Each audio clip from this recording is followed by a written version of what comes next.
Ethan Caldwell never believed in marriage, especially not arranged ones, but as his father's lawyer read out the terms of the will, he realized he had no choice.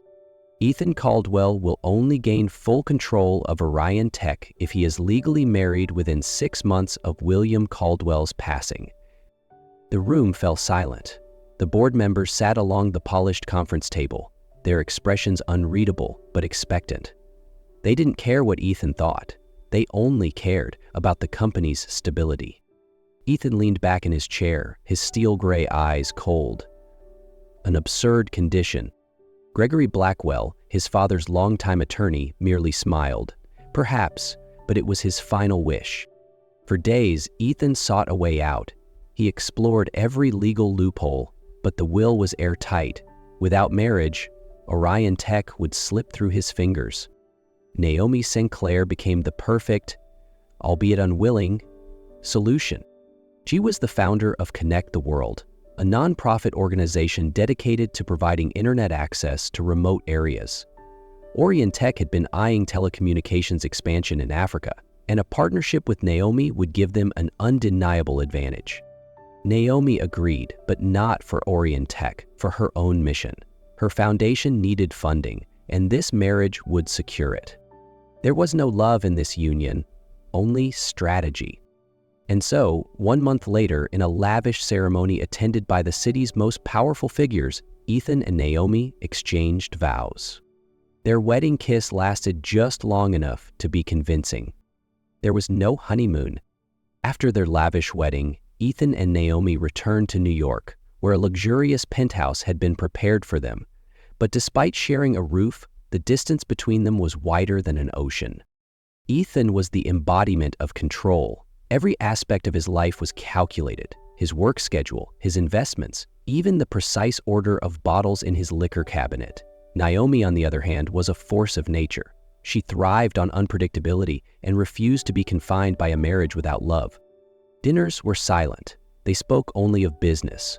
Orion Tech's partnership with Connect the World, upcoming projects, expansion plans. When dinner ended, so did the conversation, and they would retreat to separate rooms. But then, things started to shift. One evening, Naomi returned from a fundraising gala, exhaustion evident in her every movement. Ethan, though he would never admit it, noticed. "You look unwell." His voice was low, not quite concern, but not indifference either. Naomi shrugged. "It's just been a long day." She said nothing more, but as she walked past him, she swayed slightly. Before she could stumble, Ethan caught her arm. The contact lasted only a second, a fleeting moment where warmth passed between them, but Naomi quickly pulled away, her expression unreadable. "I don't need you to worry about me." Ethan said nothing, but the next morning a doctor arrived at the penthouse. Naomi didn't know how to react to the quiet gesture. In the days that followed, their dynamic began to shift in small but undeniable ways. Naomi realized that Ethan wasn't as emotionless as he seemed. When she spoke about a village in Kenya where Connect the World was working, he actually listened. A week later, she received a large anonymous donation. She didn't have to ask. She knew it was him. One night, Naomi dragged Ethan out of his office at 10 p.m., insisting that he walk with her through the quiet streets of Manhattan. She pointed out the late-night diners, the street musicians, and said, "You can't live your whole life behind glass towers. Sometimes the real world is right here." Ethan didn't like her spontaneity, but he couldn't deny that something about the way she saw life made him want to slow down, just a little. Then came the night of the storm. They were driving home from an event when rain poured down in torrents, flooding the streets. Their car was forced to stop, leaving them no choice but to walk the rest of the way. By the time they reached the penthouse, they were both drenched. Naomi laughed, her joy unfiltered, while Ethan simply watched, unable to comprehend how a storm could amuse her. "You've never seen rain before?" she teased. "I've never seen anyone laugh because of it." Naomi paused, then smiled. "Sometimes you have to learn to enjoy what you can't control." Ethan didn't reply, but as Naomi ran her fingers through her wet hair, his gaze remained locked on her. 1 second, 2 seconds. Time slowed, And then, as if drawn by an invisible force, Ethan leaned in. Naomi didn't pull away. Their first kiss wasn't part of a contract. It was real. The storm raged outside, rain slamming against the windows, while inside the penthouse, darkness swallowed everything. The power had gone out. Naomi stood by the window, staring at the city drenched in relentless rain. The street lights reflected against the wet pavement, casting an eerie glow. "It'll come back soon," she murmured, breaking the silence. Ethan sat on the couch, his soaked jacket discarded, his usually sharp eyes softened by the dim light filtering through the storm. "I actually prefer it this way." Naomi turned, raising an eyebrow. "You like power outages?" "I like the quiet." He leaned back, eyes unfocused.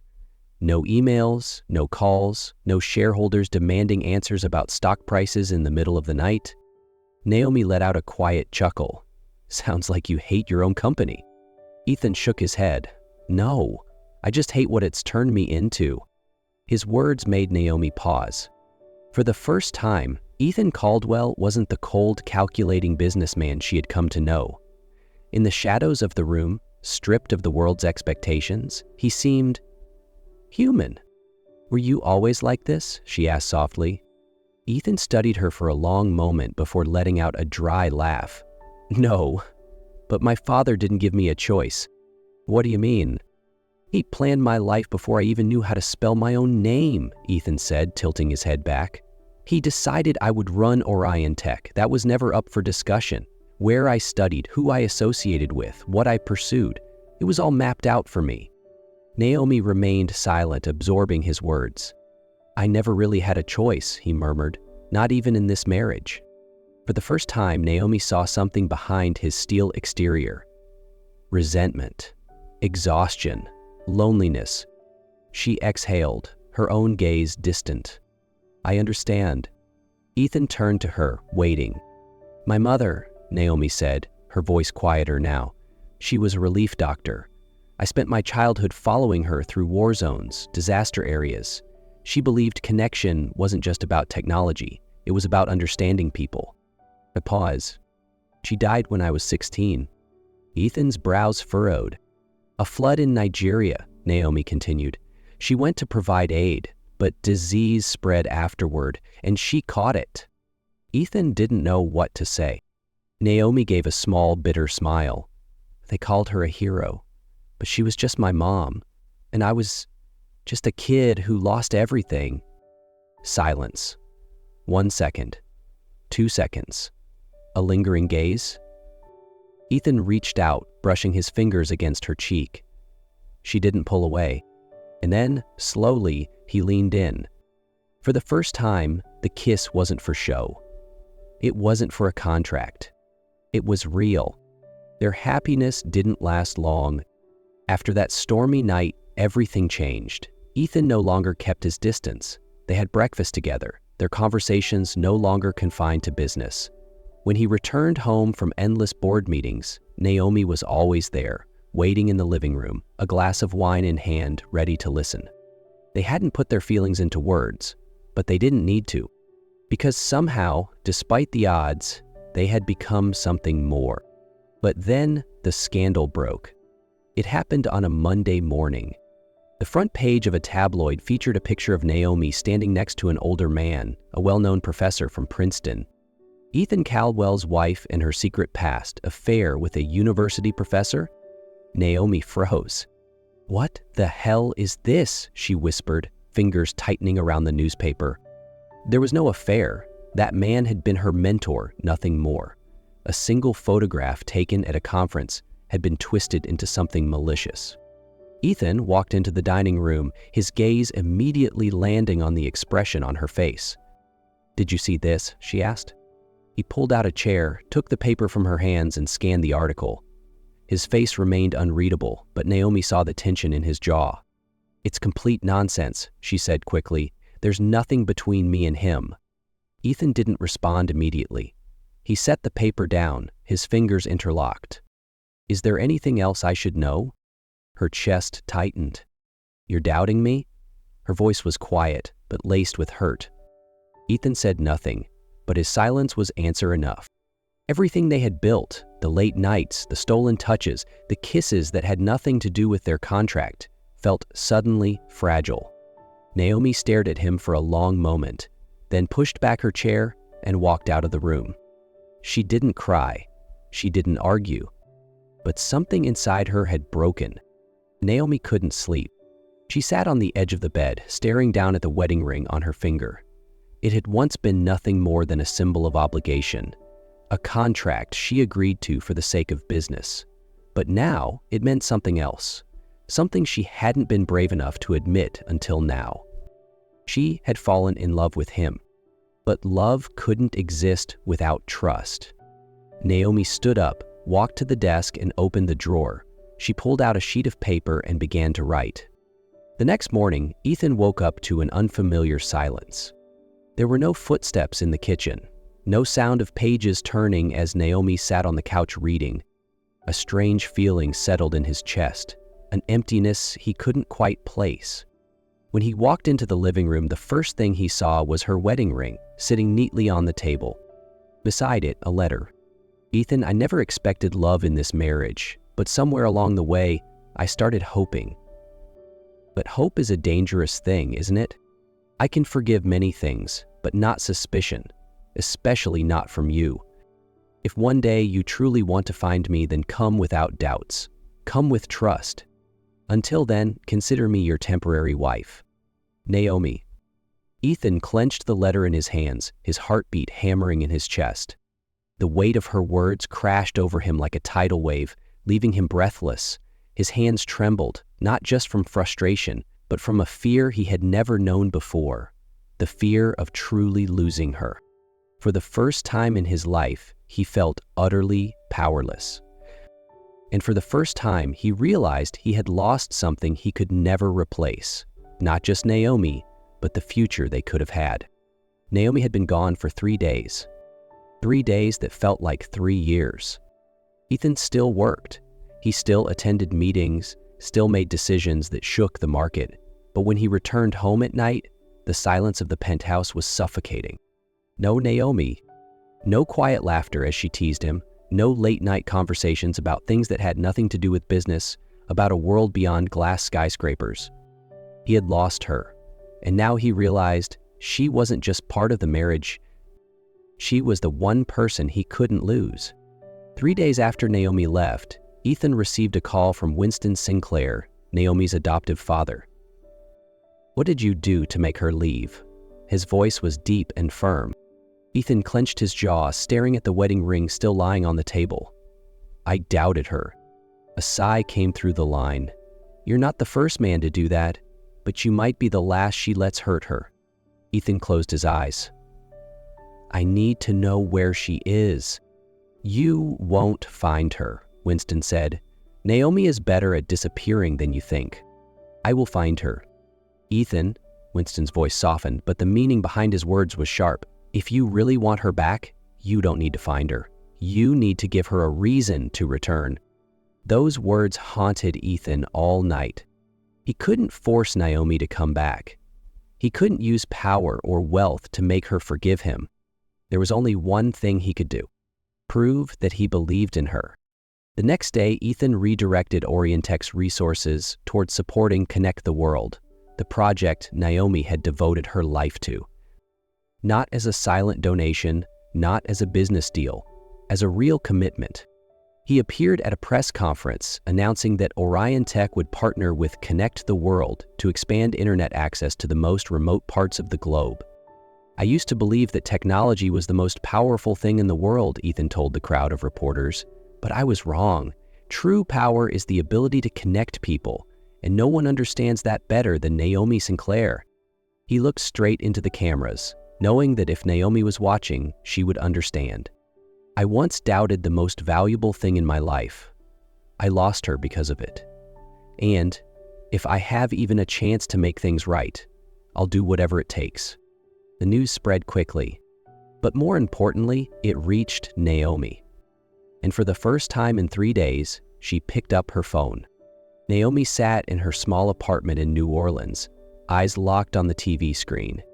She couldn't look away from Ethan. He stood before a crowd of reporters, admitting his mistakes with raw honesty. He wasn't trying to spin the situation, wasn't manipulating it like a businessman. He was simply telling the truth. I once doubted the most valuable thing in my life. I lost her because of it. And if I have even the smallest chance to make things right, I will do whatever it takes. Her chest tightened. She hadn't expected this. Ethan had always been calculated, always in control. But this time, he had let go of everything, just to prove he believed in her. Her phone vibrated. His name flashed on the screen, and for a moment, she just stared at it. The logical part of her said to ignore it, that she owed him nothing, but then she remembered his words on TV, the raw regret in his voice. Naomi hesitated, her thumb hovering over the screen. Was she ready for this? Was she ready to hear his voice again? Her heart answered before her mind could catch up. She pressed answer. Naomi, his voice was rough, exhausted. She gripped the phone tightly, taking a slow breath. Why are you doing all this? Because you are worth everything. His answer was immediate, and because I can't live without you. Naomi closed her eyes. She had left because he didn't trust her, but now he had proven that he did, more than anything. Where are you? She whispered. New Orleans, he replied without hesitation. If you want me to, I'll come to you right now. Naomi took a shaky breath and stood. No need, wait for me. When Naomi walked into the hotel lobby, she spotted him instantly. Ethan stood in the corner, rising to his feet the moment he saw her. His slate gray eyes locked onto hers. He looked tired, but when he saw her, something flickered in his gaze. Hope. Her heart pounded. There were no words for what she felt in that moment. So she didn't speak.